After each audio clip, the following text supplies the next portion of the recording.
Sveiki, visi malonus matyti mūsų kanale. Tai šiandien papasakosim apie tokį nestandartinį sprendimą apsaugoti jūsų pakabinimus, variklius, valtis, vandens motociklus ir galbūt netgi smulkę kažkokią elektroniką, nes pats sprendimas yra labai mažas ir realiai reikalauja mažai priežiūros. Tai šiandien pašnekėsim apie mobiliųjų telefonų gamintojų sprendimą, o konkrečiai tai yra Apple ir Samsung. Šie du gamintojai užima realiai pusę pasaulio rinkos, pardavinėdami kartu apie milijardą telefonų per metus. Atrodo toks visai įspūdingas skaičius. Ir būtent dėl to skaičiaus ir yra paremti tie sprendimai, nes žmonių kiekis, kuris nešioja tos telefonus pasaulyje, jis yra tiesiog didžiulis. Tai va, tai šiandien šnekam apie Samsung, čia yra Smart Tagas. Ir Apple yra AirTagas vadinamas. Iš esmės tai yra tas pats produktas, atliekantis lygiai tą pačią funkciją. Kuom skiriasi ir kokie iš jų, sakykim, taip, pliusai minusai, papasakosiu šiek tiek vėliau, o dabar apie veikimą. Tai veikia paprastai, bet kuris Apple vartotojas, vaikštantis ir kurio telefonas pastebi, tarkim, Apple AirTagą, jisai siunčia duomenis, kad pamačiau tokį daiktą ir pamačiau kažkur tai va konkrečiai šitoje vietoje, siunčia į Apple serverius ir Apple serveris nustatė savininką, jam persiunčia informaciją, kad, į specialų appsą, kad štai va, aš mačiau tą tavo daiktą tokiu metu ir štai ten. Tas pats liečia ir Samsungą. Įsidiegia tikrai labai greitai ir paprastai. Apple'as aplamai automatiškai pamato jį, jeigu arti prinešat prie telefono. Samsungas, jeigu nepamato, paspaudžia, čia yra toks mygtukas specialus, paspaudžia, tai realiai sukelia ten be kažkokių problemų. Diegimas užtrunka ten geras porą minučių, gal neilgiau, žinokit. Iš esmės 3-4 paspaudimai ir jūs jau galite naudotis, tik tai pavadina kaip norit ir tai jau yra jūsų daiktas. Dabar kas liečia, pavadinkim taip, tikslumą duomenų, kadangi Europoje, ypač Europoje, Amerikoje biškai kitaip yra, Europoje šitie daiktai veikia Bluetooth pagalba, tai realiai tikslumas nuo to telefono, kuris sako, kad aš mačiau iš tai čia, gali skirtis nuo 0 iki 300 metrų.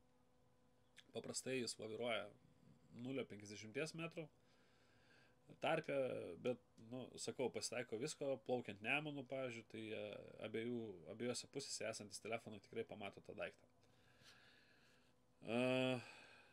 Kalbant apie Apple sprendimą, tai kaip matote, Apple marketingas visada valdo, parduodam tabletę, bet ją nepatogu kažkur tai padėti ar prikabinti, nes šitie sprendimai iš esmės buvo sukurti, pavyzdžiui, raktams, smulkiams daiktams, galbūt prie savo naminio gyvūno prikabinti, kad matytumėte, jeigu dažnai mėgsta pabėgti, kuris ten vaikštoja.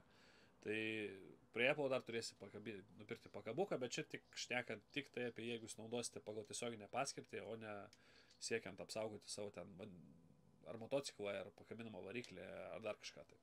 Va. Samsungas gyva, patys matote, iš karto turi skylutę, naudos yra šiek tiek daugiau. Dėl Apple reikia pastebėti, vartotojų Lietuvoje yra ženkliai mažiau ir tas informacijos atsinaujinimas netgi didmiesčiuose gali užtrukti iki 15-20 minučių. Taip retai sutinkami yra vartotojai Apple. Su Samsungo viskas visai kitaip, viskas yra nuostabu ir gražu. Samsungo vartotojai yra paplitę Lietuvoje labai plačiai ir didmiesčiuose aplamai nėra problemos, jisai pamatomas kas 2-3 minutės, tai vad įsivaizduokit, kad jūs gaunat tokį kelią tenais istoriją. Va. Dėl dabar pačios aplikacijos, tai su Apple aplikacija yra pakankamai tokia, jinai yra paprasta ir kartu labai apribota savo funkcionalume. Jūs galite matyti paskutintą kartą, kur pastebėtas jūsų įrenginys. Viskas, daugiau iš esmės nieko pamatyti negalite. O tokia informacija. Ir plus jūs galite stebėti savo įrenginį tik tai iš Apple telefono. Niekaip kitaip, jūs pamatyti per jokį ten papildomą softą. Androidas, nežinau, berods neturi iki šiol. Ir jie neišleidė Androidui.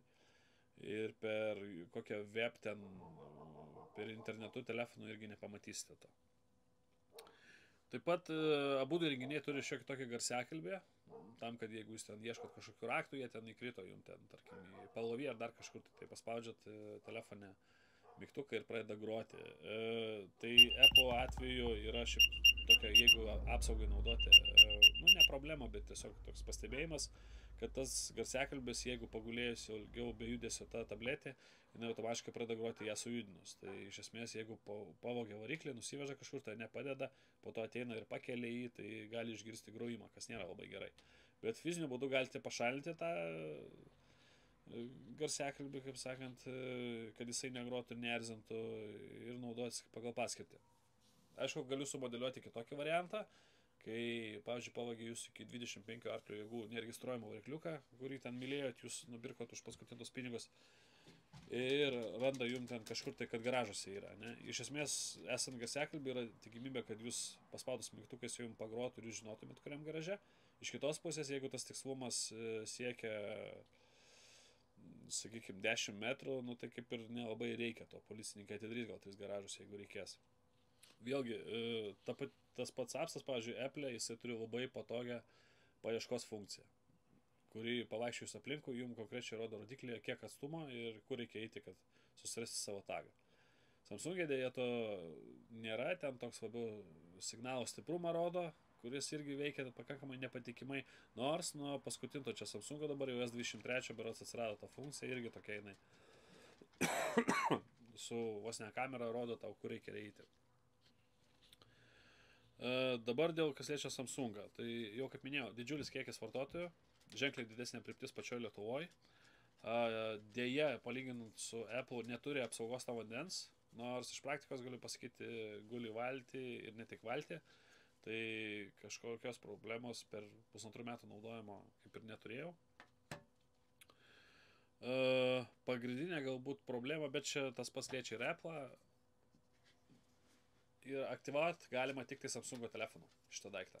Bet stebėti, kur jisai yra, jūs galite bet kurio Android telefonų yra aplikacija, galite kompiuterio pagalbą žiūrėti, nes yra specialus puslapis ir maža to yra speciali aplikacija Apple'ui, kurio pagalba galite pamatyti, kur tas jūsų daiktas yra, ko labai trūksta Apple'ui beje.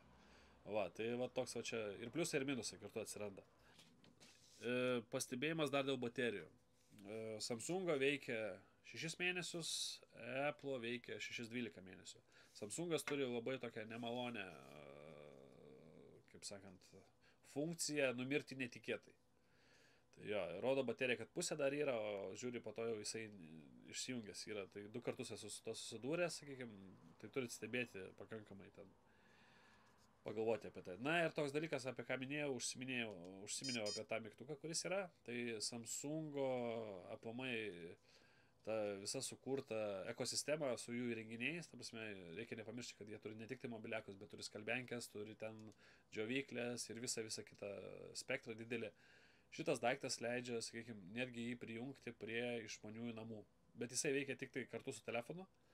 Bet, sakykime, tą mygtuką galite priprogramuoti, kad įsijungtų skalbenkę, kad įsijungtų šviesa, kad išsijungtų šviesa, muzika ir vėl žodžiu, jo panaudojimas yra ženkliai platesnis, ypač jeigu jūs galvojate kažkam tai naudoti ne tiem tokiem nestandartiniam, kaip šiuo atveju mūsų sprendimams, kadangi patys matot, dydis yra labai mažas, iš esmės jūs galite įkišti į bet kur, ypač jeigu kalbam apie pakabinamą variklį, tai ne tik tai didelius galima įkišti, į kuriuos ten galbūt kiša GPS trackerius, apie kuriuos irgi beje pašnekėsim.